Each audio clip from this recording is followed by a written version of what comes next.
Well, good afternoon, everybody. Thank y'all for joining us for today's NCLUG Tech Talk. We're glad you could join us today. The topic's going to be on ORD drainage. But before we get started, just going to go over our general housekeeping rules. That this is a webinar, so we're going to mute everybody. But if you have a question at any time, you can put that in the chat box, and if time allows, we'll ask the question or save them for the end. We will be recording the webinar and posting the link up on our website after the event. And we are going to give out PDH credits for those who've registered on the website for the event. After the session, NCLUG will be sending out PDH receipts. And we will be getting those updated fairly soon. I think we still owe people some since July. And so but those are coming. So no worries. So with that, I appreciate NCDOT and Bill Elam joining us today to talk about ORD. So I'll hand it over to you, Bill. Thanks. All right. Thank you, Patty. So most of y'all know me. My name is Bill Elam. I worked in the hydraulics unit for almost 30 years, and since about 94, I was playing with geopack drainage. I work at AECOM now and was brought back to the hydraulics unit to help with the ORD transition after Mike Kelly retired. A couple of things that I'm hoping to be able to do today. I'm going to run through the basic slide presentation that we did in July, updating what's changed. I'm hoping to do a quick demo, placing some nodes, links, and trying to run the system to show y'all what it looks like. And then I really want to be able to take questions and comments from y'all. So we got to participate. So ORD, as everybody knows, is a major shift from geopack drainage. Drainage utilities is one of the several workflows used in ORD. It's the replacement for geopack drainage. Drainage and utilities uses OpenFlow StormCAD as its design engine. For those who don't know, Hasted's has become OpenFlows, and OpenFlows is the same company that provides FlowMaster and PondPack to us that most of us use. If you're familiar with StormCAD or CivilStorm, then you already have a head start. The more you know about StormCAD, the better off you are. The more you know about geopack drainage, less well off you are. For hydraulic designers like myself, geopack drainage is gone, and many of the geopack road tools that we've used have changed. So we've got a big learning curve. We've been using the same software for 20 years, so we know the pros and the cons and the workarounds of geopack drainage. And we've learned tips and tricks of using the roadway tool to make our lives easier. Patty and I were talking earlier about the fact that we use DP station offset as a way to zoom from one side of the project to the other, and we can't find a way to replace that because DP station offset's gone. So we're going to figure out new ways to do things. For me, I think one of the biggest changes I have right now is that when we started with geopack drainage, we had years to learn just the drainage part. I knew it inside and out by the time a lot of other people started using it, and the support was easy. And after we got most people caught up to that, then we started learning how to do the drainage summary sheet. Now we're going to try to basically learn new software and not stop doing the things that we were doing with geopack drainage. So that's a challenge, trying to jump ahead. So where are we at? The CAD coordinators at DOT, almost all of us have 1010 now, and those of us, three of us have it in hydro. We really don't notice that much difference from a hydro standpoint. We finished the first pass. We're starting the second pass of the workspaces. It's about finished. But I know once we put it out there for y'all to play with, there will be more revisions will be needed. The promised NCDOT manual is still in the works. Kimley Horn's helping to create the manual. We had promised y'all that manual on August the 1st, but we started a test project around that time, and we wanted to hold off so we could see, how it actually, the manual held up once we started applying it, and we had some comments to add, and probably will always have comments to add to this thing. The new date we're hoping is around November the 5th.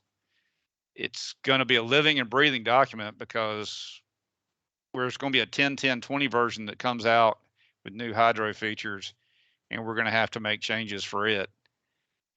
And as everyone figures out better ways to do it, if y'all will let us know, then we'll make changes. We'll continue to make changes on that, on the document, to try to keep it up to date. Hopefully we'll do a better job keeping it up to date than I did with the geopack drainage document. Our goal is to be able to use ORD drainage for design and not as a validation tool, while understanding that a solid review of the calculations are required. As my mentor, Max Bryce, told me, garbage in is garbage out. So just because you get an answer doesn't make it right. So you've got to check your work. Some quick highlights on the process. ORD drainage has scenarios. So typically we will run at least 2 scenarios. In a scenario, you can either do a design or analysis. Design will size the pipes and the inverts. Analysis will just run whatever storm you're running through it. So the first one that you will typically run will be the 4-inch per hour spread and bypass. This one's just analysis. The second scenario will be the 10-year pipe design. Obviously, this one's design. And then if you need to run an analysis for a different design storm, like the 25 or the 50-year, you will run a third scenario. You'll see what pipes are undersized, and you'll go back into your 10-year design and you'll upsize those pipes and rerun the drainage. We are working to make sure we explain it well, how to make sure spread and bypass with catalog inlets versus 100% capture, which was something we handled in the preferences, and geopack drainage is something that's different, and we're going to try to make sure we have that properly noted in the manual, and it may show up when we run this demo. I'll try to show it. So we have a couple of red flags, if you want to say that way, to talk about. In geopack drainage, if you changed things on the drainage library, it would be overwritten the next time you updated your workspace. But in ORD drainage, everything is stored in a feature definition library that is written to your DRN file when you place your first drainage node. So if you change your IDF curve, or if you go in and look at the catalog or the prototype and you change something about a catch basin, it's made to that file. Updating your workspaces won't change it back, but it also won't make the change in the next DRN file. The feature definition library is the backbone of ORD drainage. So I know there's going to be things we missed. If you find them, please let us know so we can make the revisions. We'll try to keep everyone up to date with what needs to be fixed in the files they're working on. We'll try to do this on our webpage somehow. We believe that there's a new type of pipe. If we add a new type of pipe or a node, that it can be synced to your file, but an existing pipe or node cannot be automatically modified. So what are the problems, the negatives that we're seeing? The NCDOT VBAs from V8 are gone. The ORD uses flex tables. So we're hoping to be able to use some form of the flex table to reproduce the storm drain sheets and the drainage summary sheet that we've become accustomed to. We're looking to use item types for things like flowable fill, pipe removal, and driveway pipes. And we're looking at probably reducing levels for pipes and labels as another option. And geopack drainage, the pay item VBA would actually move the pipe to the correct pipe level, and then we used auto text to place the labels on the correct level. But in ORD, the levels won't change just because the pipe sizes change. And since we can't run VBAs, we can't do that. So we can talk more about this later and after the demo if y'all want to. Geopack drainage use minimum cover at an inlet to create a minimum depth design and standard box depths. The current release doesn't offer that, so 10.9 doesn't release that, but 10.10 doesn't release it. 10.10.20 is going to have it in there. So we feel like that's supposed to get to us probably in January, so hopefully y'all might be able to see it in March. Because of this, you're going to need to spend more hands-on with your tops and inverts and your pipe design during the initial stage of ORD drainage than you should in the future. When minimum depth is included, it's our hope that our standard depth boxes will be more automated. So another red flag is if roadway has to make changes, if they make changes to their roadway template, so they widen their road or shrink their road, they move a transition or something, and we've got a box attached to the curb there, it will move with it. So it's going to be important that roadway communicates with hydro more than ever, because otherwise we won't know it. Converting from Geopack to ORD is another problem. After talking with Bentley, there's just not a simple process. There's no easy button to go from 2D Geopack to 3D ORD. Everything that was placed by hand and ad hoc through the VBAs would have to be redone in ORD. So stay tuned and let me know if you have any thoughts or suggestions on this. My wish is for as long as possible, we wouldn't make this conversion to ORD if we've already started the project in drainage. I know at some point in time that V8 is going to get turned off and we're going to have to, but I guess that's one I'd rather kick down the road if we can. We're starting to work on labeling and annotation, as it's now called. So we're going to have to, it's probably going to take a two-step process now to replace auto text.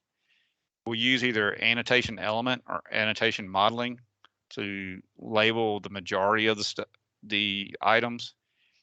And then we'll have to go back and probably delete some stuff and then use place label to place the rest of them. I am not giving you a demo today on how to place labels. We're hoping to get the process worked out soon. And if you have ideas, there again, please let us know. Plotting, we have not gotten tackled plotting yet. I know that Michelle has created a preliminary pin table that worked pretty well. Plan sheets have changed. We used to copy roadways plan sheets, and we still may be able to, but we're not sure. We have to make sure that we can print our red lines, plot our BSRs and CSRs, and plot permit sheets that include blowups and cross sections. What changes have taken place? Well, if you listen to the last time, we've lost the hydraulics toolbar, and we still haven't gotten it back. We recreated most of the toolbar items in the element templates, but now it will take 2 steps instead of 1 to place something. For example, to place a ditch typical, you would choose the correct element template, and then you would choose place cell. With levels, initially we used to have a level for every pipe size and type, which we talked about, and every pipe size would have its own cell. Same thing with structures. So we may get more generic. The plan is to get more generic since we've lost those VBAs. We're going to go to class 3, class 4, CSP, etc., and the labels will follow suit. So 3D models are the next thing. So everybody knows we're building towards a 3D model. How accurate does the model need to be? We've tried to minimize the choices the user has to make when you place a node. No matter what, you're probably going to need to go through at least twice to make sure you have the right box size. For example, with catch basins, there's a less than 48 inch and a greater than 54 option for each grate type. The less than 48 boxes, the dimension's 4x4, and the greater than 54, the dimension's 6x6. The model's not accurate, but is it good enough? I think so, and I hope so. It's going to be similar for other node types. If we didn't do it this way, and other states haven't, other states have made a box for every combination of pipe size, and they've got hundreds of feature definitions and close to 1,000 cells. So you would have to have a box for each different pipe size combination. So you would have a box that had a 15-inch pipe, 2 15-inch pipes coming into it, and you'd have another one that had a 15 and an 18 coming into it. And every time you made a revision, and we know that pencils are never down in this stuff, that you would have to go back and check all your boxes to make sure it had the right size box coming, as the pipe size has changed. We hope this is going to get fixed when parametric cells comes to the hydraulics part. Parametric cell would actually size themselves based on the pipe sizes and the parameters that we put into the cell. For the 3D model, one of my worst case scenarios is how accurate does a model have to be is a 2GI and the shoulder berm gutter with 2 elbows and an outlet. So you got 3 pipes and 4 nodes. We're not really sure how that pipe, what the depth is of that pipe underneath the fill slope. You know, are we going to imply more accuracy than we get when we show some of these things in the model? So I guess we'll know more of that when we talk to contractors. So positive is ditches have changed. It's still a little bit of a negative. The cross-section files don't appear like they existed like they did in JUPAC. But supposedly in 1010, we're going to get a version of the cross-section navigator coming back. We have a ditch manual that should be released on our website that was done by Carl Dauber. I think that we'll be able to use templates for hydro to be able to create lateral ditches for sure. Anything that was a special ditch where the roadway template already made a ditch is going to probably still have to be done the old-fashioned way. Roadway will have to be control that. We still got some things to iron out between us and roadway, and Carl's working on the second draft of the manual as we speak. We've given him comments back on the first draft, but the process does work. So I think that's a good thing. And Bentley seems to be sincere in their desire to make drainage better. We're going to see improvements in the 2020 or the 10-10-20. So in 2022, we should see improvements to the time of concentration, spread, and the minimum cover in the upcoming releases. Training, we're going to do some training in-house. We've created a web page that I think Ernie will show you that's actually off of the existing hydro page. It's pretty bare right now. We've got some links to a Bentley learning path into roadways, ORD stuff, and a contact link for us, which we will try to check on a daily basis. But if you don't hear back from us, just send me something or send something to me or Ernie, and we'll get back with you. We're going to put the manuals up on the web page as soon as we get it. And we welcome your suggestions and comments. And I would like to try to put a frequently asked questions or tips and tricks up there that we can figure out a way for y'all to help contribute to. Now, a brief discussion on ProjectWise. So we know there's some problems going on with V8, people trying to use Project V8 and ProjectWise. I am not sure if geopack drainage actually works in ProjectWise. I'm going to start trying that some next week. The VBAs do not work right now. We know, because it was never intended to work on ProjectWise. And we know that the CAD Services is trying right now to get the rest of the toolbar to work in ProjectWise. We're going to see what the effort would be to get the VBAs to be able to work on ProjectWise, but I'm just not sure how fast it'll get done or if it's worth doing. Please let us know what else you find that doesn't work if you're working on ProjectWise. V8 and geopack drainage working on ProjectWise was not something that was really on our radar. We were trying to get ORD up working. If your project manager will allow, do your work where you've been working and then update it to ProjectWise on a frequent basis is probably the easiest thing for you to do right in the short term. So as we move to ORD on ProjectWise, there's no VBAs in ORD for us. We wish there was. So it seems to work much better. We have seen some issues if you choose to copy the file out where the elevation and the baseline references have been lost after you push it back up and pull it back down. It's hard to describe. It's easier to see when it happens to you, which it happened. But I think now that we have a managed workspace, it's not gonna happen. I hope it's not gonna happen, but we're gonna keep testing and looking. And if y'all find it, please let us know. Other than that, that's about the end of this. We need your help to tell us what's wrong, what we've left out, what we need to improve. We need your help to tell us what you found to make things work better. That's going to make life better for everybody, make everybody's life more efficient and a better product. So on our webpage, we have a contact information for you to send your questions to, recommendations to. Please do so. So that's the end of that part of the discussion. I'm going to take over the screen from Ernie. And we are going to hope that we get to do a live demo here. That's not what I want to do. I want to do that. So let me find my script on this. All right. So I don't know how many people that do drainage have played around in ORD very much, but there's a couple things that happen that I was going to show you some early tools. If we right click, we get some tools that come up. It's not a lot of them, but it is a copy, move, scale, some of that stuff. Level off, those kind of tools, which are helpful, and delete element. Another option, sometimes you can be someplace else and right click and you'll get another set of tools. I have not quite understood that. You also have spacebar, brings up a set of tools, which I think is helpful. A lot of them are the same ones. It's just how you want to get to them. You always have up top, you can run down here to drawing and drawing production to get to certain tools. And what I had done originally in 10.9, and I have not gone back to the trouble of updating it, is you can click here and you can customize the quick access toolbar to add the tools that you want to add. So there's one of the things that I found in playing with ORD and is that there's usually 3 or 4 different ways to do things.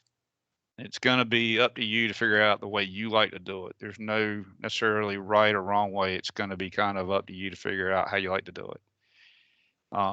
I've got the existing corridor reference to this.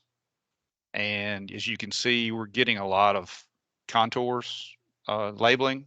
We're going to try to create a contour template of our own that won't have labels, because when you highlight over a contour, it will actually come up. If you see the third line, it actually says that the elevation is 2061 there. So you don't have to have it. You need it on for plotting, but you don't have to have it while you're on here working. So, all right, now let me try to play some notes. And as y'all can see, screen space is kind of at a premium. So one of the things I've kind of asked Kimley Horn to do is help make some suggestions on the best way for us to organize. Most of us use at least 2 screens, and what's the best way to do this? So let me show you. Civil AccuDraw is kind of the replacement for a lot of the things that we used to use.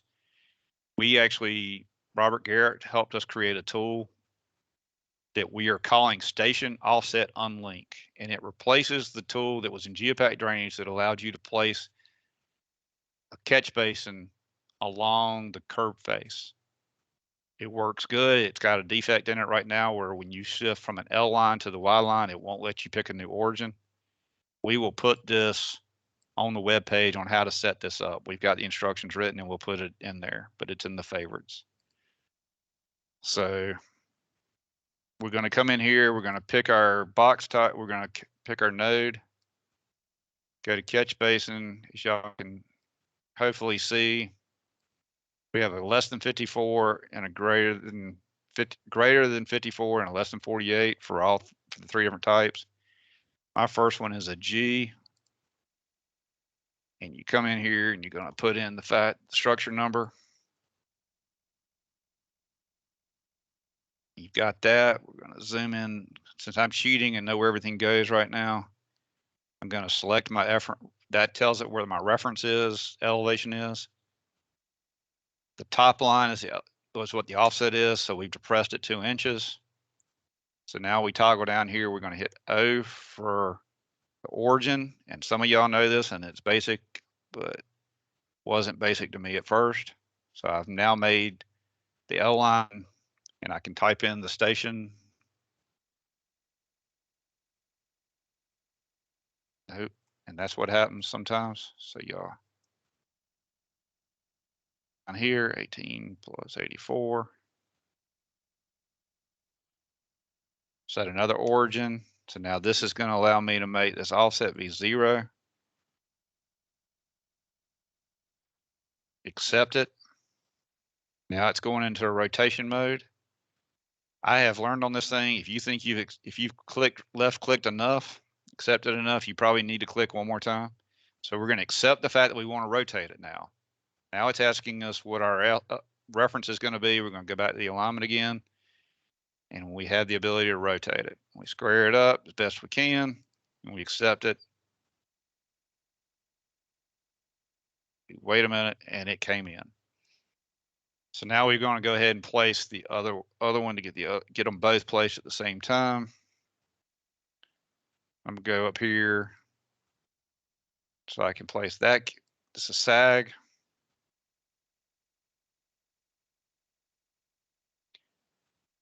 We're gonna zoom back in.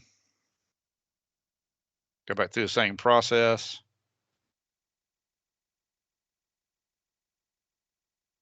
Since I know what this is, I don't have to change it.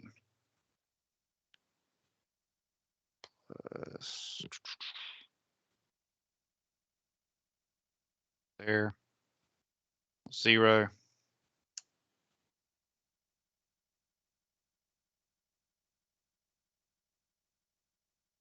Rotate the box. Accepts. When you want to go on to something new, the best thing to do is come up here and click element selection now. If you zoom in, that's one thing. So the next thing we need to do is we need to tell it what our baseline, what we've referenced this to. So we're going to click on this so it brings the properties up. Properties came up. I'm going to come over here. And you see in baseline reference under utility, it's listed as none. So I come up here and I basically will click about 3 times. Second time was the charm on this one, and the baseline reference came in as L. So now when I click here, it is not telling me what I want to show you. But you can actually, everything that's orange, you can actually rotate on. So if we want to rotate this, we can rotate the box like that. Then you accept it to put it back where it goes. So now we need to come over here and do this one also.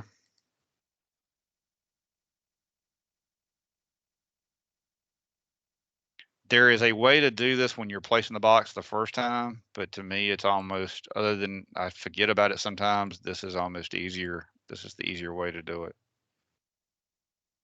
Now, like I said, there's 2 or 3 ways to do everything, so you're just going to have to figure out which way. That's the one I wanted to show you. Let's hope it doesn't go away. So as you can see on this station and offset, it actually has that station there. I can actually click there and I can actually move that station if I wanted to shift it that far just by clicking on it. Now, why that thing just rotated, I don't know. So we're going to move that thing back.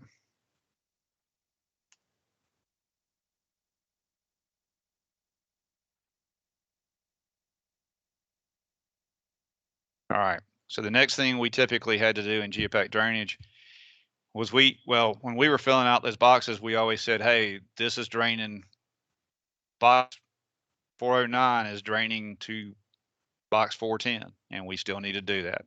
We do it by placing the gutter. Click here.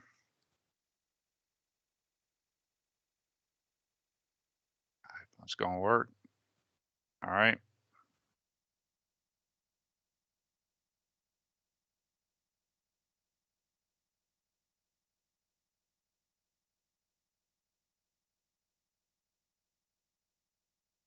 Like start now. Bill, is there a prompt up somewhere to turn on analytic view? I thought I said yes when it did. Thanks, Robert. Maybe that'll work. If I go up here and just do view attributes and turn it on, will that help? Yeah, it looks like it's on. That's not. That's not causing the problem. We're going to try it one more time. If that doesn't work, we will just ignore that part for the demo today. Set your feature definition. It's probably mismatching something. Okay. Go to Explore. No, not that. No, in your place gutter dialog. Oh, okay. Oh, there's no feature definition. You're right.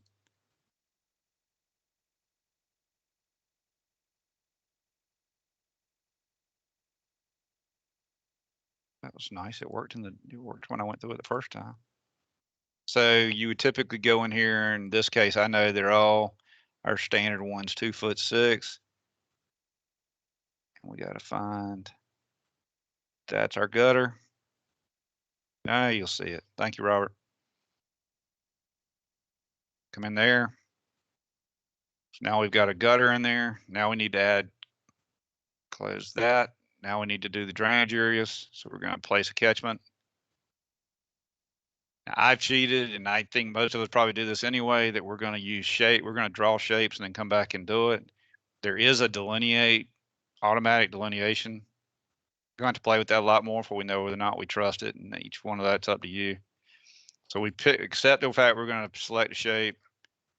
We select the shape. We select the fact that it's draining to that particular box, and then we go find the existing model to click on, and it's happy. So now it's the catchment's in there. So you need to do the next one. There again, we select the fact we're going to shape it, pick the shape this way, pick this shape. So now we have catchments. So I'm going to go to analysis, and I want to show you, these are the flex tables. We've got a lot of flex tables, and we may need to clean some of them up. But you can go to your flex table. There's your catchment one. Come down here to the bottom. Anything that's in white on these flex tables, you can actually enter your own data to, which I think is helpful.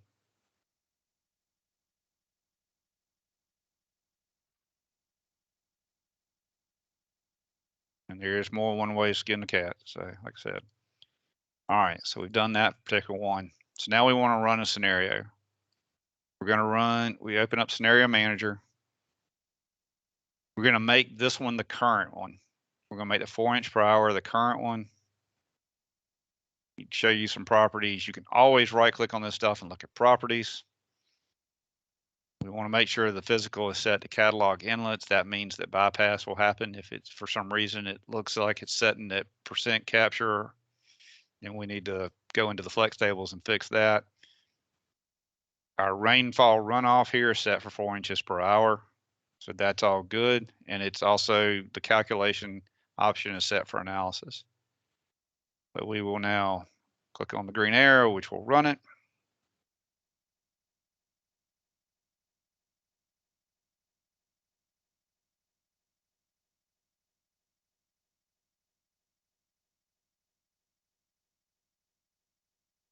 And that gave us our answer. That says it solved it. We'll go back to the flex tables right now. Go to drainage.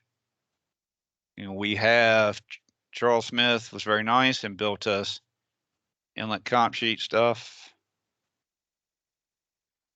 And you can see that I have not done all the bypasses for this whole project. So, but you can see where we have all the data's in here. So we have bypass, it tells you where it bypassed to.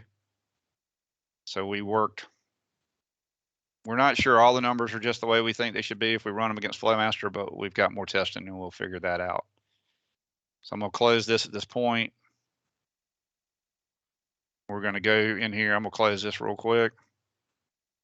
Let me look at one thing I was going to show y'all because I think it'll come up. I don't think y'all are bored and asleep yet. Catch basin. So one of the things that right here is one of the cases of % capture. For some reason it's coming in. So there's two ways to do this. If you're doing just one at a time, you would come in here and change it to catalog inlet. The other option is to come in here and right click, do a global edit, which is a throwback to geopack drainage stuff. You can click the global edit and you can change the fact that you want it all set to catalog inlet and click OK. And then you would need to rerun it. So now we need to do the pipes. So we're going to go back to layout. We're going to go place conduit. We're going to pick a feature definition.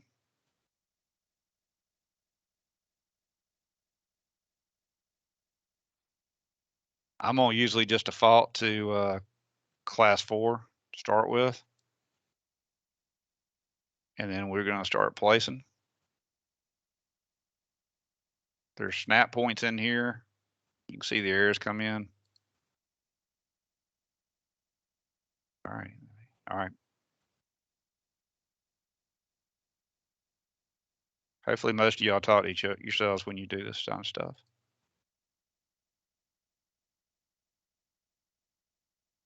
So just like geopack drainage right now, all we're doing is basically connecting nodes up at this point, making sure we're going in the right direction. You know, we really didn't do, once you kind of started, unless you were trying to hold an elevation, you didn't do a whole lot else geopack drainage other than connect nodes. All right, why didn't you? All right, it came in.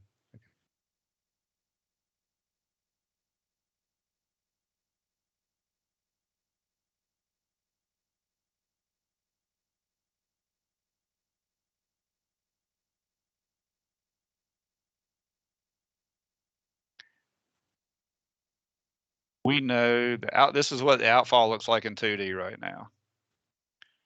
And we know that that's not the way we want it to look, but it's kind of low on the priority list right now. All right, so we've connected all the pipes. So now we're going to go back to analysis.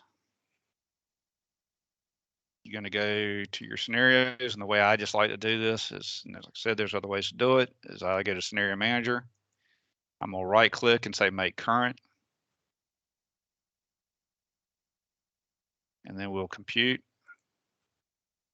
And it says, do you want to make a new alternative? And I think the answer here is, yeah, we want to make a new alternative. I think we want to try to keep our 4-inch per hour one and our 10-year separate. So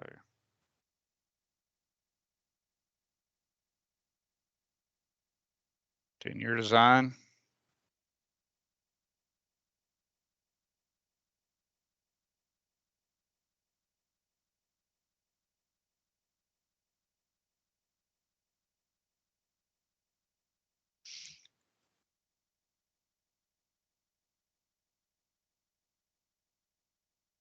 And it ran. Doesn't make it right, but it did run. I'm gonna pull up flex tables. Go back to drainage. Personally think drainage ought to be first. It's more important. We're gonna click, nope, that's the one we've already done. We go to storm drain. That's the system we've got in here right now.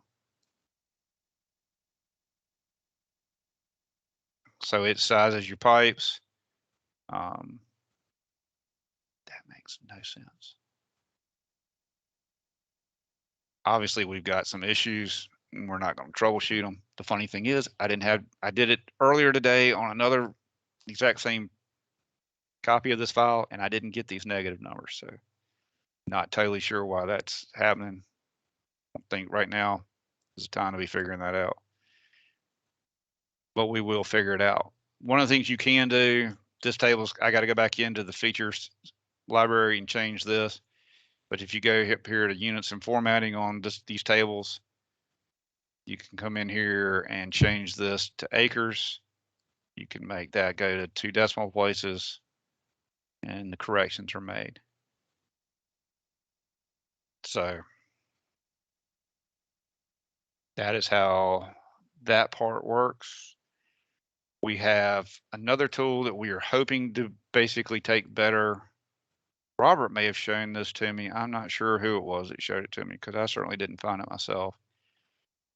Export to Excel allows you to come in and pick different tables. And you can say, you can feed the tables in and we'll say, okay.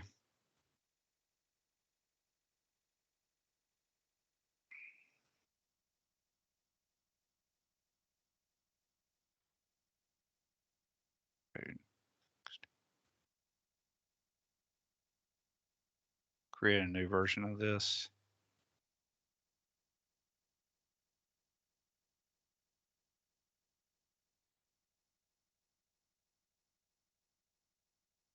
Guess what, right now.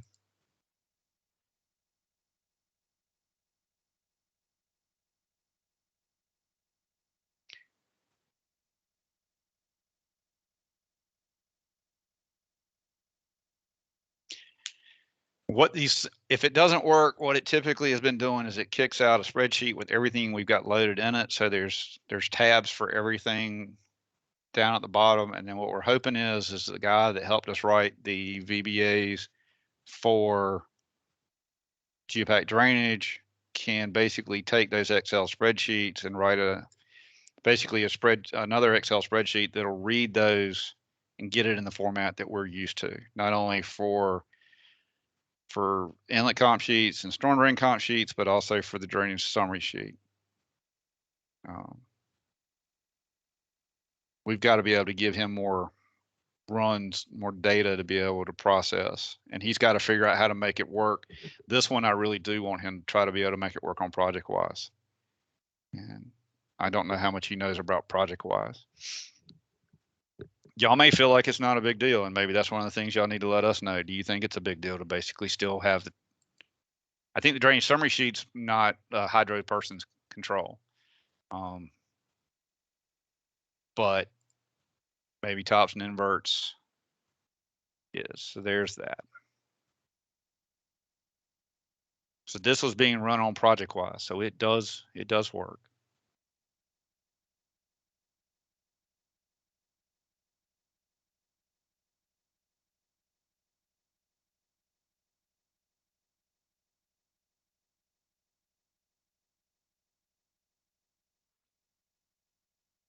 And I'm running off the guest account at DOT, so that could be one reason why it's running slower.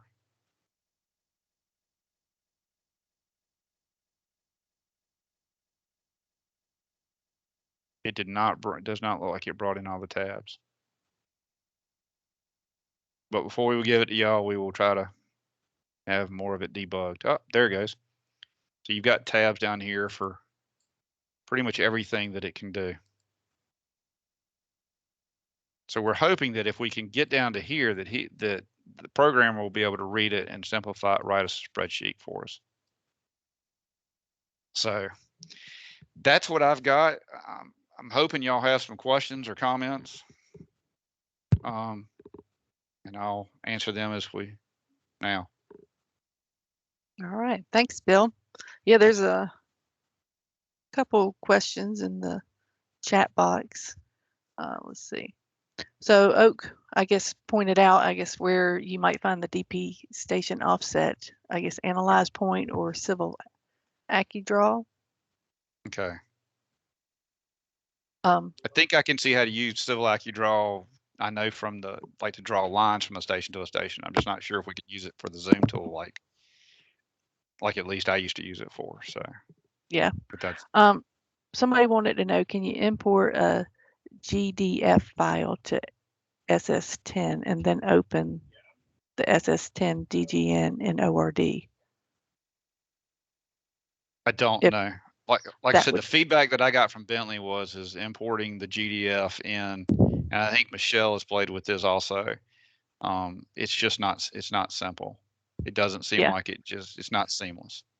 Bill, I'm sorry, Bill. Go ahead. No, Robert, you know better. Yeah, so that wasn't a question. That was a statement. You can import to SS10 and then go to ORD if you needed to.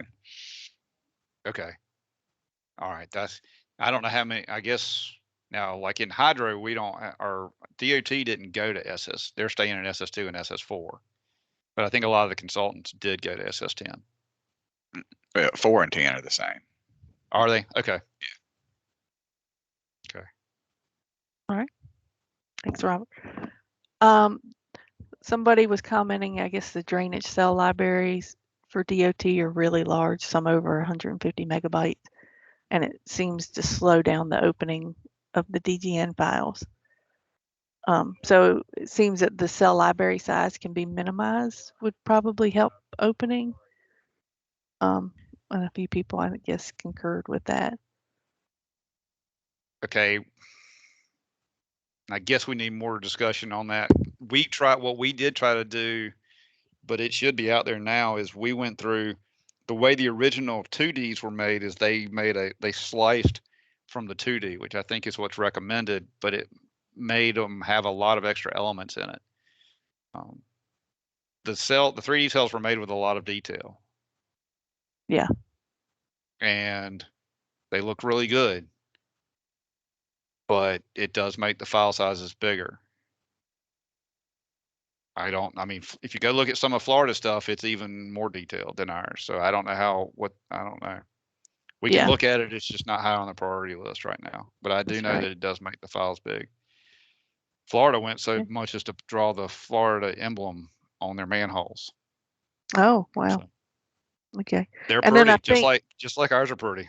and I think that led to the question about the CPUs needed on a computer. And I think Oak and them and Basim kind of answered some of those questions about getting upgraded video cards and things like that.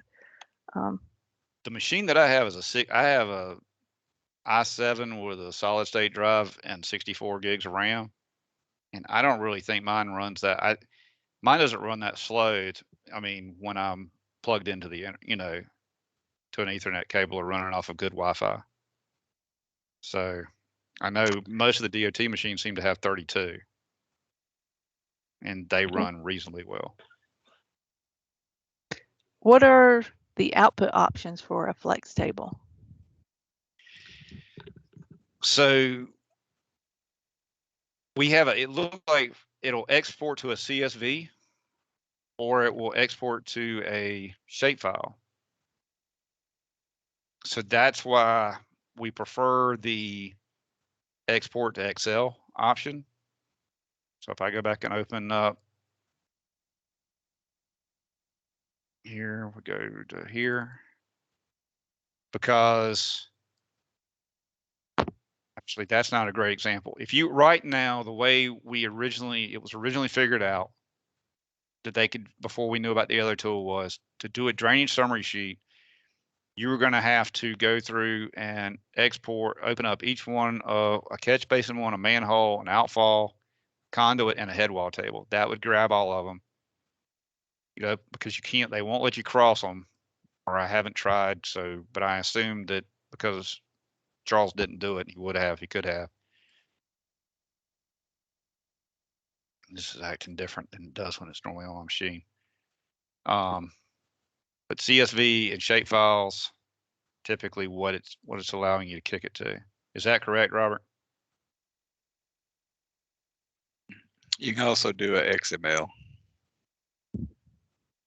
Okay. You can also just, I don't know how to do if anything. if your Excel spreadsheet's already set up, you can also just do a simple copy paste. Okay. And we're not sure yet, I guess, because of the size of the files, and also Roadway, I think, is planning on splitting their stuff up. It means we're going to have probably multiple DRN files now. So let's say you had to have 5 for each one. That would mean you had 3, say you had 3 DRN files for a project. That'd be 15 files you'd have to export. So we're looking at trying to make that easier for the home user.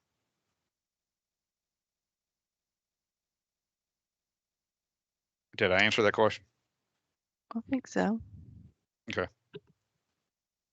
I was just reading through some of these other questions.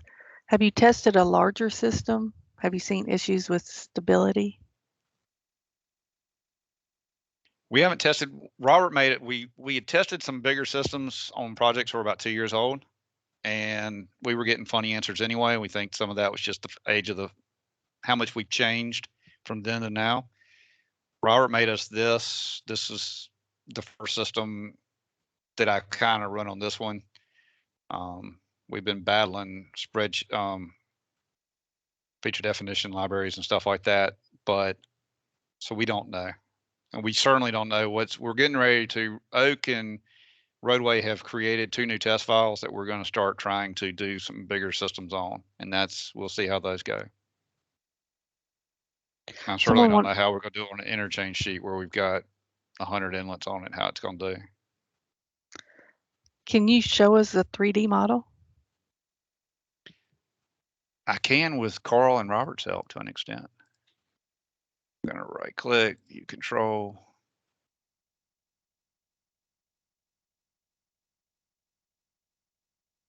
I don't love 3D as much as everybody else does.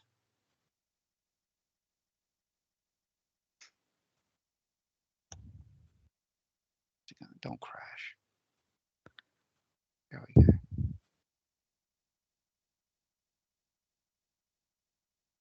You can see where we had an issue.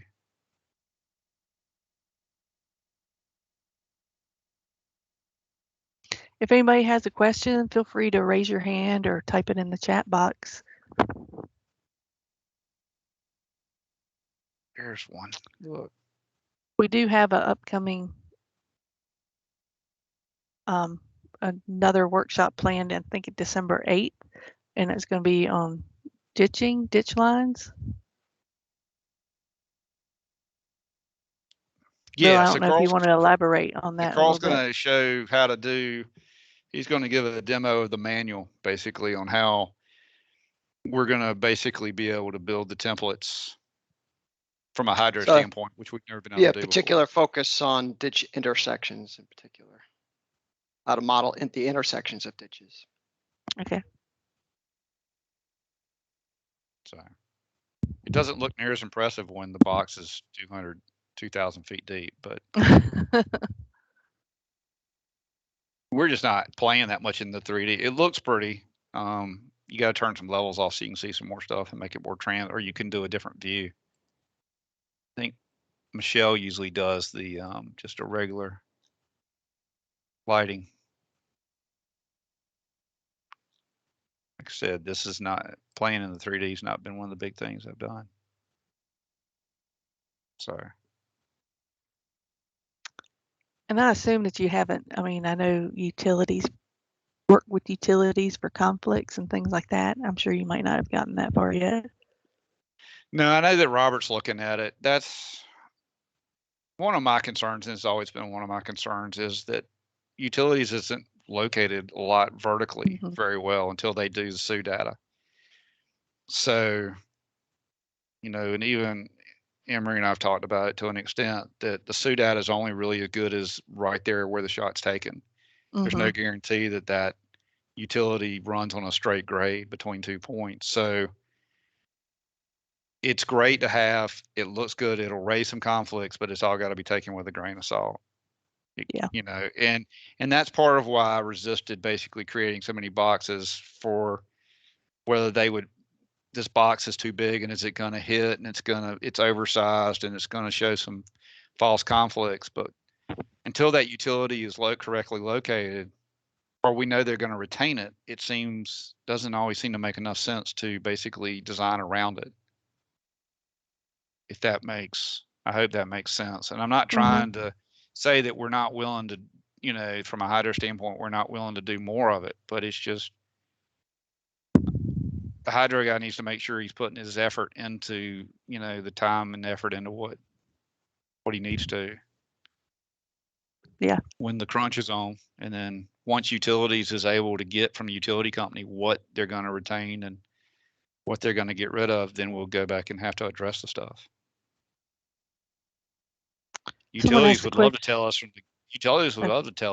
which utilities are being retained when we start doing the design. They just a lot of times can't get it from utility companies.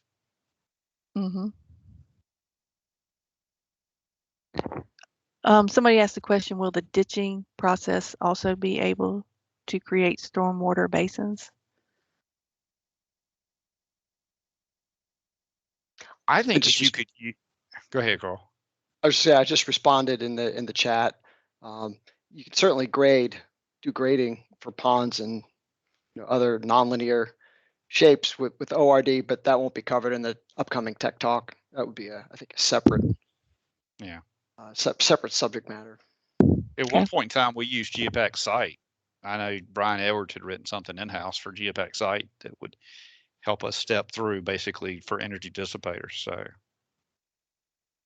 maybe we'll get somebody to figure out how to do that. Someone asked, when is the official transition date from MS to ORD or microstation to ORD? And is that still to be determined as things get worked out, or I guess the status of where the project is or how the roadway? I think that's going to be decided kind of by your project managers or your like Brooke and them. I know that we would it be better if we could wait till 10, 10, 20 is out for production? Probably, but if roadway's going, then, you know, it's just, it can be done right now. It's just not as smooth.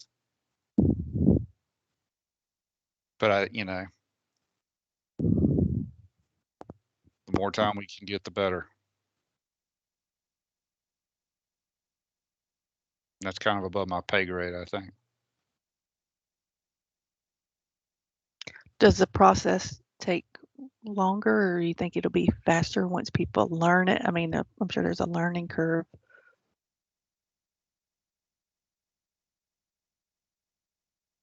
I can't say right To now. plug I in. know that I have gotten faster the more I've used it. The first Yeah. couple of times you use it, you spend a lot of times fussing at the machine and everything. The more you do it, it's like anything else. It gets repetitive, and you know where to go look for things versus trying to hunt for everything. Things seemingly, you know, Yeah. because now you've got this corner. You can see where we have properties open. We have. I didn't show you this. If you select. So we have 3 different things you'll typically have open. You'll have properties that are basically, I guess, based on the drainage and utilities.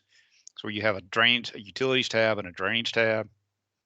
And then you also typically, a lot of time, will keep the Explorer open because that's one of the ways you can zoom in the project. So it's going to be a learning curve to learn how to get around these things. So we lost Navigator, but you can. It's funny because you can do this. Is one of the things that's just I learned the other day. If you hit zoom here, we zoom way out. If we come in here and hit fit to view, then we zoom into it. If we go to a flex table and we click zoom to, it'll work. They're saying my battery's running low, so I may be signing off soon. I got 7 minutes left. So y'all better ask your question. Better get your questions in there.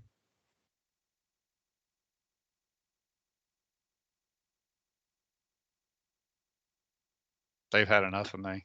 Robert Garrett says to keep your properties closed. If it's continuously open, slows things down. Okay.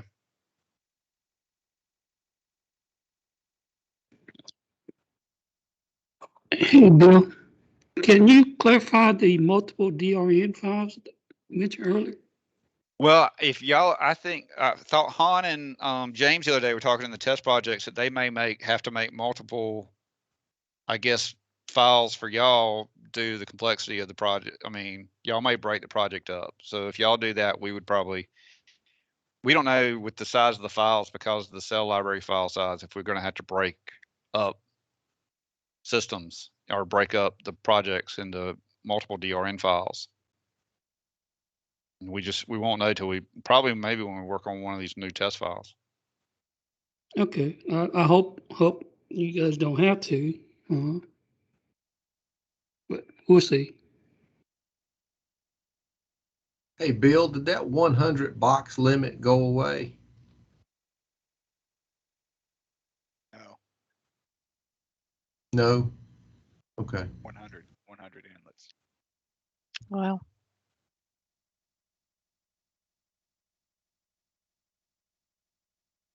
Bill, Okay. I think you'll find because the 100 inlet limit and performance that you're going to have multiple DRNs.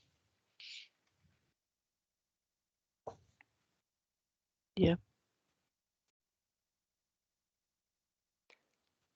It's oftentimes a good practice to use nested container files or nested master files for, to help with coordination with other disciplines. So they don't have to reference up the master file, which would then reference up the other, multiple DRNs, DRN A, B, C, et cetera.